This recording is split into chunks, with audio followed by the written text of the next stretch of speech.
여러분, 부모님에게 효도하는 것, 부모님에게 순종하는 것에 대한 가르침은 기독교나 다른 종교나 세상의 단체에서 가르치거나 뭐가 다르겠습니까? 어디나 다 똑같은 것이죠. 그렇지만 기독교에서 부모님에게 효도하는 것을 가르치는 것에서는 굉장한 차이가 있습니다. 부모님에게 순종하고 효도하는 것 자체에는 차이가 없지만 오늘 에베소서 6장 1절 말씀을 보시면 기독교에서 가르치는 효도가 어떤 건지 대해서 말씀하고 있습니다. 오늘 본문 1절입니다. 자녀들아 너희 부모를 주 안에서 순종하라. 이것이 옳으니라. 우리는 부모님께 효도할 때 주 안에서 해야 한다는 말씀을 받았습니다. 이것이 부모님을 바라볼 때 우리가 항상 예수님을 함께 보아야 하는 이유입니다. 여러분, 주 안에서 부모님께 효도해야 합니다.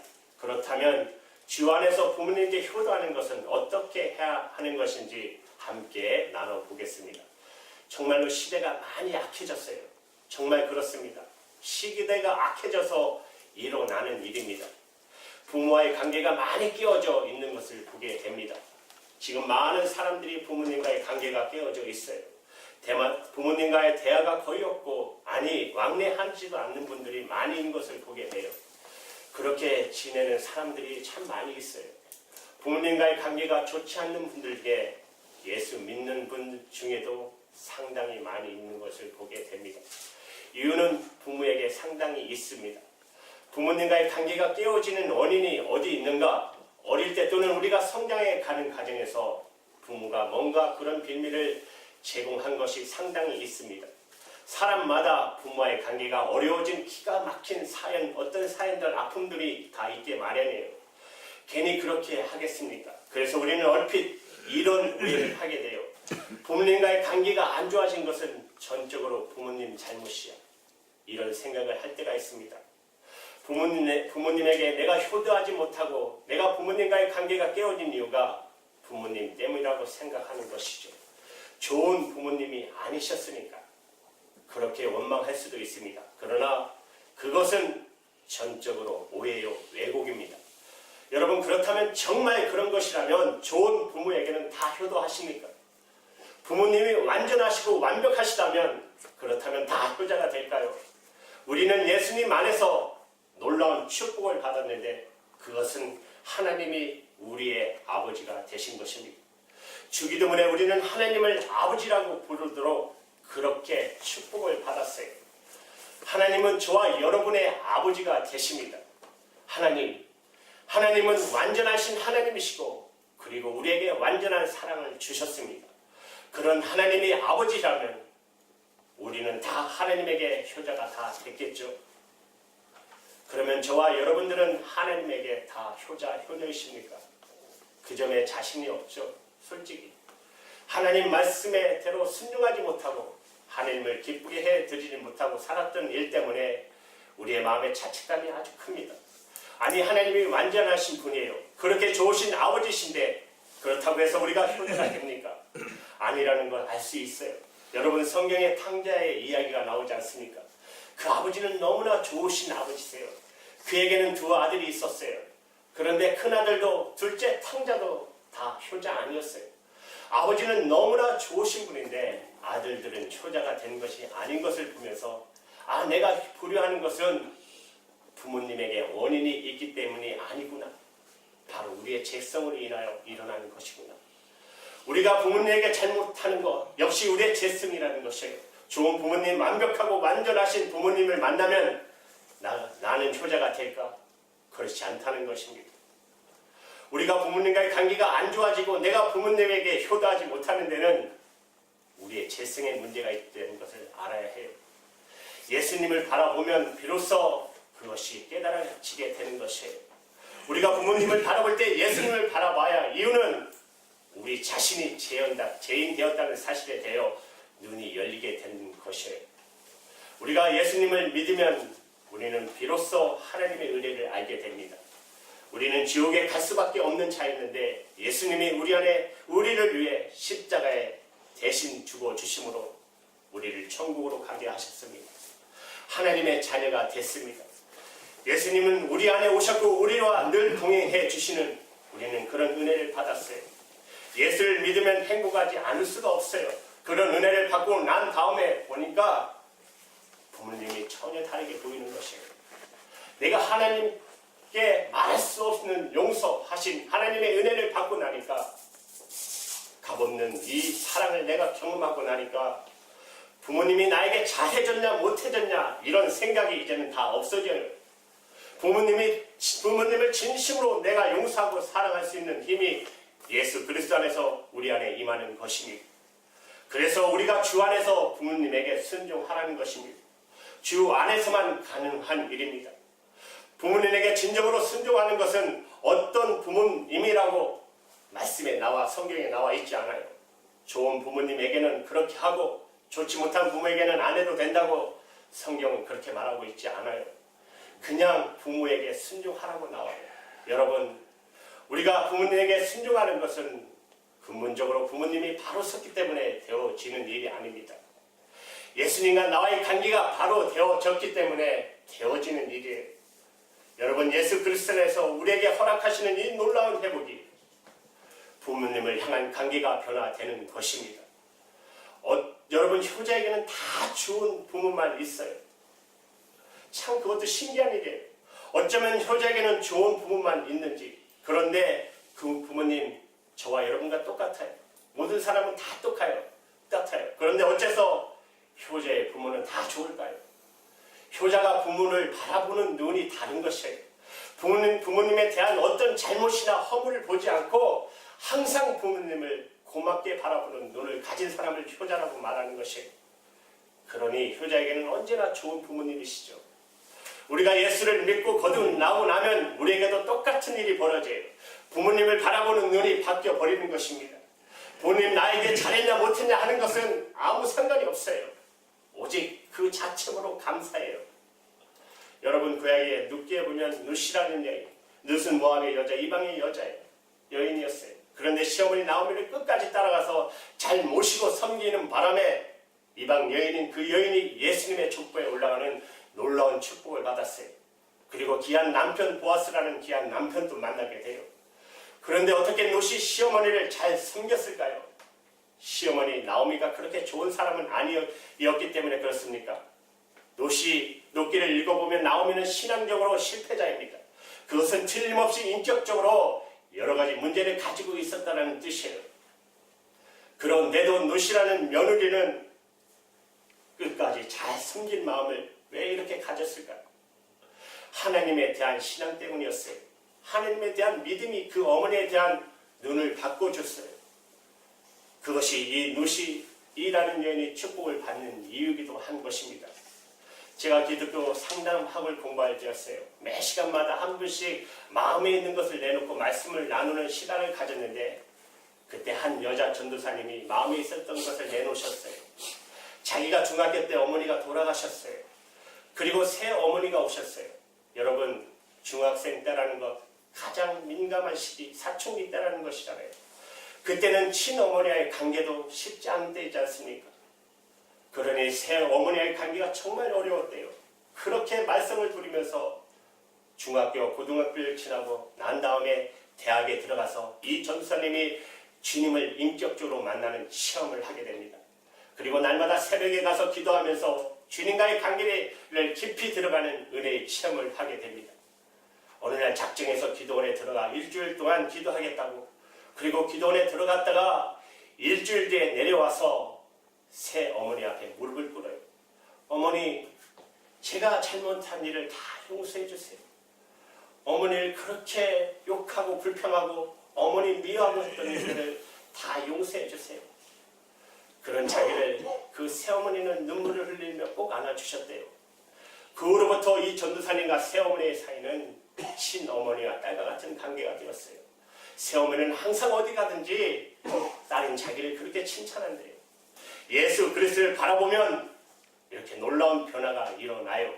이것이 하나님이 우리에게 주신 가정의 축복입니다. 사도 바울은 에베소서 5장 18절에 술 취하지 말라, 이는 방탕한 것이니 오직 성령으로 충만을 받으라고 권하셨는데, 이 성령으로 충만을 받으라는 것은 예수 그리스도 안에 있는 모든 성도의 삶의 영적인 원칙입니다. 모든 인간관계는 다 이 성령의 충만함을 받은 가운데서 되어지는 것입니다. 여러분, 예수 믿는 사람은 정말 독특한 사람입니다. 예수 안 믿는 사람, 아직도 거듭나지 않는 사람과 예수 믿는 사람의 차이는 교회 다니고 성경 많이 알고 그런 정도의 차이가 아니에요. 완전 삶이 달라요. 능력의 문제예요. 술 취함과 성령 충만한 사람의 차이예요. 그것은 예수님께 함께 계신 것과 다른 것이에요. 예수를 믿는 사람은 예수님과 함께 살아요. 예수님은 그 마음의 중심에 계세요. 늘 주님이 함께 계세요. 이것이 사람의 인생을 바꾸는 것입니다. 모든 관계를 변화시키는 것이죠. 함께 계시는 예수님, 나와 함께 계시는 그 예수님을 아는 것, 그것이 바로 변화된 삶의 능력입니다. 사도 바울은 이 성령에 충만하라고 하는 이 말씀을 제일 먼저 가정에 적용합니다. 에베소 5장 18절 이하부터 보시면 성령의 충만함을 받으라고 하시고는 제일 먼저 그것을 남편과 아내, 부부 사이에, 그리고 오늘 본문이었던 부모와 자녀 사이의 관계에 적용하라고 말씀하세요. 그것은 우리의 모든 삶의 인간 관계의 가장 기초는 가정이기 때문에 가정에서 예수를 바라보며 성령 충만한 가운데 가족 관계가 변화되지 않았다면 그것은 아직도 예수를 믿는 것이 아닙니다. 우리가 예수를 진짜 믿는지 안 믿는지는 가정에서 결정나는 것입니다. 그래서 사도 바울은 성령의 충만을 받으라고 하시고 바로 가정의 문제에 대해서 말씀하셨어요. 이 성령의 충만함이라는 것은 여러분 무슨 한상을 보고 나를 통해서 뭐가 일이 일어나고 이런 것도 있지만 그보다 더 중요한 게 있어요.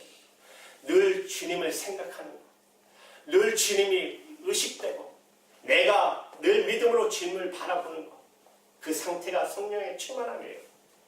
그렇다면 나는 더 이상 나의 삶을 살지 않게 돼요. 놀라운 일을 하나님께서 이루어내셔요. 제가 신학교 교수님이었던, 지금은 한국에 가셔서 장애인과 젊은이들의 사역을 하셔요. 가끔 사역 가운데 있었던 일을 보내주셨는데 한 청년의 이야기예요. 이 청년이 5살 때입니다. 3살 된 동생이 있었는데 어머님이 집을 나가셨어요. 이혼하시겠다고 하고 집을 나가버렸어요. 아버지도 너무 그거에 상심하셔서 화가 나서 집에 들어오지 않으세요. 며칠 때 5살, 3살 된 두 아이가 밥을 먹지 못하고 굶고 있는 것이에요. 5살 된 이 아이가 도무지 이렇게는 정말 죽을 것 같아서 이웃집에 가서 사정을 합니다. 그래서 겨우 밥을 얻어먹고 살았어요. 삐뚤어져도 한참 삐뚤어질 수 있는 상황이었는데 그러나 훌륭하게 잘 자랐어요. 어려서부터 교회를 나갔어요. 초등학교 때 6학년 때 이 청년이 예수님을 인격적으로 영접하고 주님을 만납니다. 그때부터 아버지를 위한 기도를 뜨겁게 일어나기 시작합니다. 아버지가 술 취해서 집에 들어오시면 목사님이 항상 머리에 손 얹고 기도하는 거 보고 아버지 머리에 손을 얹고 머리 잡고 기도했어요. 예수 믿고 구원받게 해달라고. 아버지가 귀찮아서 입을 뒤집어 쓰고 그러면 밑에 내려가서 아버지의 발을 잡고 기도했어요. 우리도 이렇게 감동이 되는데 전능하신 하나님이 이 아들의 기도를 들어주시지 않았겠습니까? 여러분, 하나님께서 우리에게 부모님을 공경하라고 하는 것은 약속 있는 계명, 첫 계명이라고 성경은 말씀하고 있습니다. 출애굽기 20장 12절에 보면 5번째 계명을 말씀하시면서 12절에 내 부모를 공경하라. 그리하면 너희 하나님 나 여호와가 내게 준 땅에서 내 생명이 길리라. 우리가 장수하고 이 땅에서 잘 될 거라고 하는 약속의 말씀을 주셨어요. 부모님을 공경하는 것은 그것은 부모님을 공경하는 일이 사람의 본성으로 쉽지 않다는 뜻이기도 합니다. 정말 하나님을 믿고 하나님의 정말 공경하는 마음이 있는 사람만이 부모를 공경할 수 있는 것이에요. 그래서 부모님 공경하면 하나님 잘 믿는 것은 당연한 일이 되는 것입니다. 우리는 다시 한번 꼭 기억해야 합니다. 하나님과 우리 사이의 축복의 통로에 부모님의 공경이 걸림돌이 되지 않아야 돼요. 하나님은 저와 여러분들을 축복하시기를 원하세요. 그러나 부모님과의 관계가 뒤틀어져 있다면 어떻게 축복하시겠어요? 여러분, 여러분의 부모님을 주 안에서 순종하시고 주 안에서 공경하십시오. 이 점을 작게 여기서는 안 돼요. 하나님이 우리를 축복할 수 없는 이유가 돼서는 안 돼요. 예전에 우리나라는 부모님을 참 극진히 모신 나라입니다. 5, 60년 전만 해도 여러분 효가 최우선되던 나라였잖아요. 고중의 황제 밀사했던 허버트 선교사님이 그가 이 세상에서 효행이 최고의 나라는 조선이다. 그 선교사님의 눈으로 한국에 와보니까 세상에 어떻게 이런 나라가 다 있나 이렇게 여겨진 거예요. 효행, 부모님을 공경하는 것 대해서. 미국에 봉사했던 샌즈는 해고록에서 나의 노년을 위해 조선 땅에 다시 태어나고 싶다. 참 신기하죠. 그렇게 썼어요. 최초의 의료 선교사였던 알렌 선교사님은 조선은 늙음과 죽음이 두렵지 않는 노인의 천국이다. 이렇게 썼어요. 해고록에. 그랬던 나라가 우리 민족입니다. 그러니 우리나라가 여러분 근세기에 참 어려운 고민들이 참 많았잖아요. 우리 어르신들 세대에. 하나님이 우리를 복음 전하는 나라로 택하시고 그리고 그 위기 속에서 이 백성을 구원하시고 축복을 하신 이유인지도 몰라요. 그것이. 그때 우리는 다 예수를 믿은 것은 아니지만 부모님 공경하는 데에서만큼은 정말 특별히 열심히 있었던 나라입니다. 그런데 지금은 변했어요. 시대가 요즘 젊은 세대가 이런 마음 찾아보기가 쉽지 않아요. 정말 부모님 잘 모셔야겠다 하는 것에 대해서 이제 생각이 많이 정말 희미해져 가는 것 같아요. 여러분, 이것은 시대가 변한 징조라고만 넘길 수 없습니다. 두려운 일입니다. 왜 그렇지요?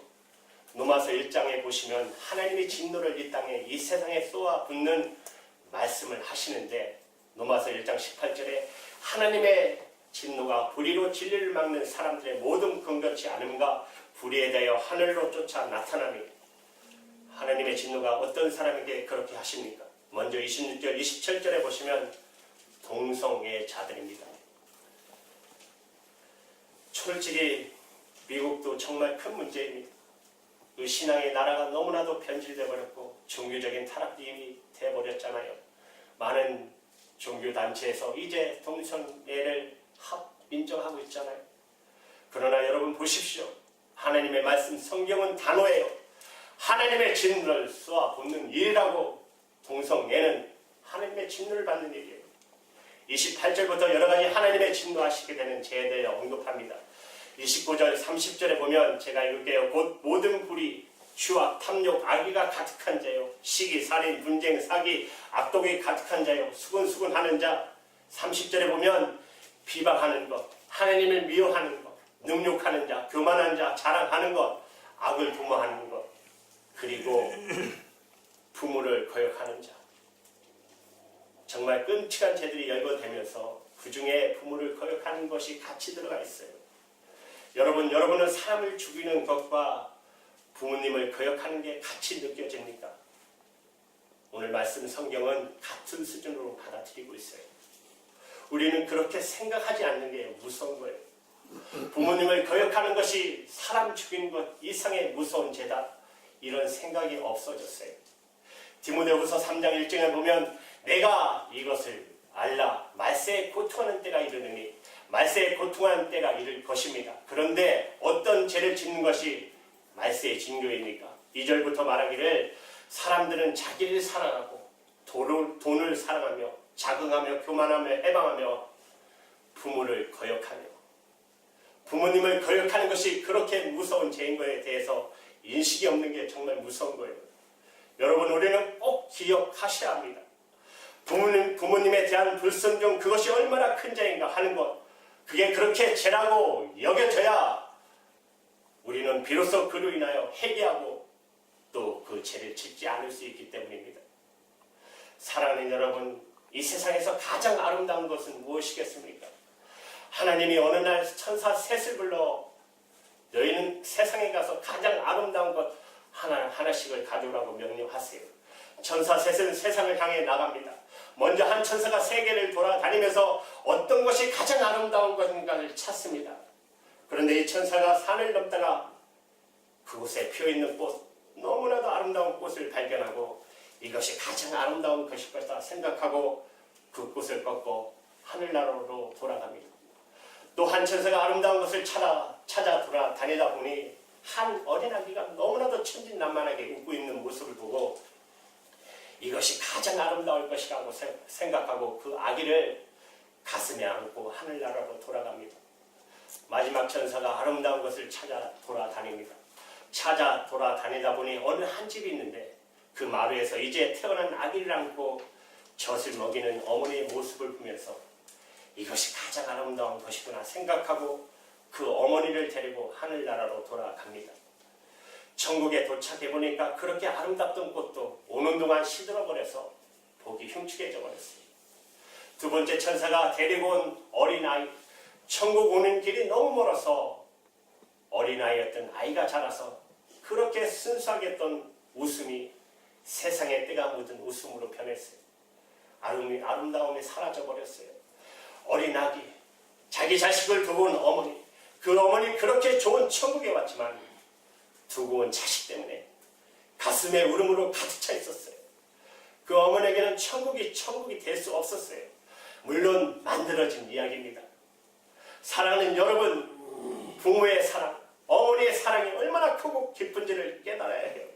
이 세상에서 가장 아름다운 것은 바로 어머니가 자녀를 향한 사랑의 마음입니다. 이 세상에 하나님의 마음을 조금이라도 닮은 분이 있다면 저는 서슴없이 대답할 것입니다. 그것은 어머니의 마음일 거라고, 부모님의 마음일 거라고. 한국의 구름투기라고 가나안 농군학교 김용기 장로님 여러분 잘 아시죠? 자유당 시설에 대학생들이 막 데모하고 일어날 때 그때 그 흥분한 대학생들 앞에서 이런 연설을 하세요. 데모할 줄 모르는 젊은이는 희망이 없어요. 그러나 불지르고 무기 휘두르는 것은 데모가 아니고 폭동입니다. 평화적인 시위는 하십시오. 반드시 필요합니다. 그러나 자격이 있는 사람만 데모해야 합니다.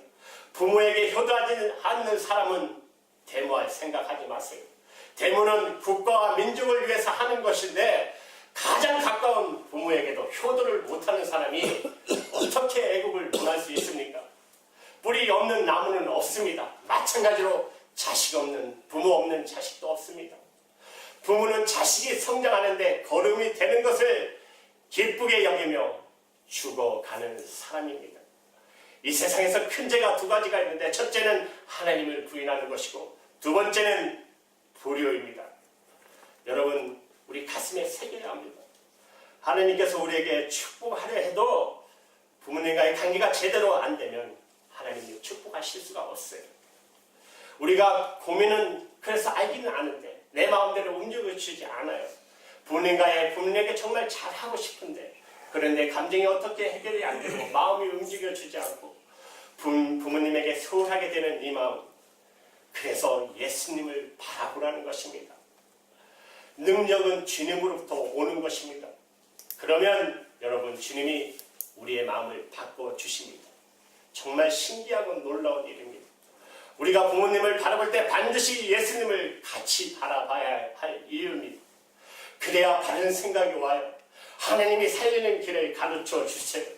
우리 모두가 예수님 안에서 부모님을 정말 공경함으로 정말 이 세상에서 하나님의 거룩한 백성으로 이 세상의 본이 되고 능력의 삶을 사는 저와 여러분이 되기를 주님의 이름으로 축원합니다.